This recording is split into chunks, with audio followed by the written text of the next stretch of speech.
After placing the flask under the burette, which should be on the ring stand and filled with the solution of unknown concentration, find the initial volume of the burette to 1 degree of uncertainty. The burette measures to 1/10 of a milliliter, so the degree of uncertainty is the second decimal place. From there, turn the stopcock on the burette vertical, releasing a stream of liquid into the flask. It is acceptable to go full blast at the start, but it will reach a point where each drop leads to a pink color. At this point, slow the flow of the burette to a drop-by-drop basis and swirl the beaker after each drop. Once the pink color does not leave after significant swirling, stop the titration by turning the stopcock horizontal.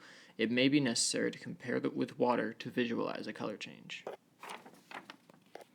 Measure the final volume again to 2 decimal places.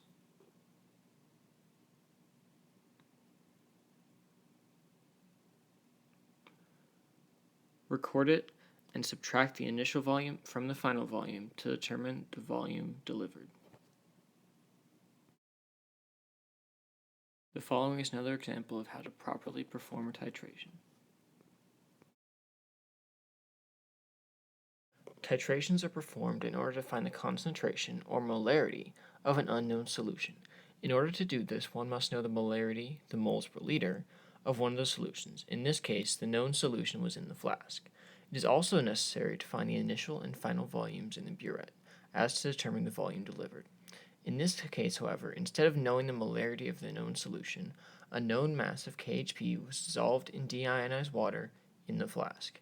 Given that and the molar mass of KHP, the calculation would have been the mass of KHP divided by its molar mass, transferred into moles of NaOH, which was the unknown solution, which has a 1-to-1 ratio, and then divided by the total volume delivered from the burette.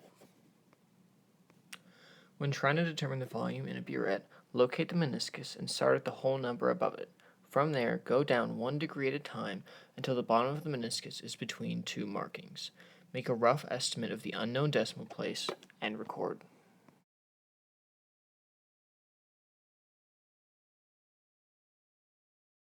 Unlike the previous 2 examples, this example will demonstrate titration in its entirety.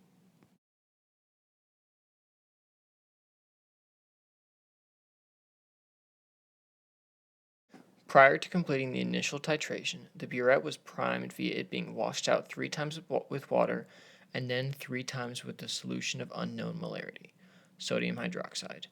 Doing this ensures that the acidic and basic ions from other sources are flushed out and do not interfere with the titration.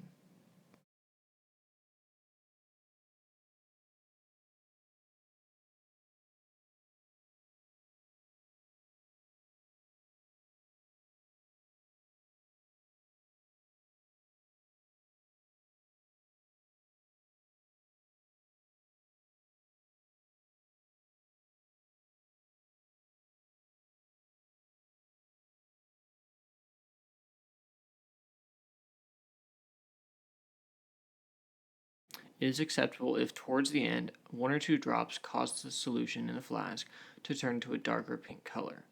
After a good amount of shaking around, the solution should change to a more acceptable color.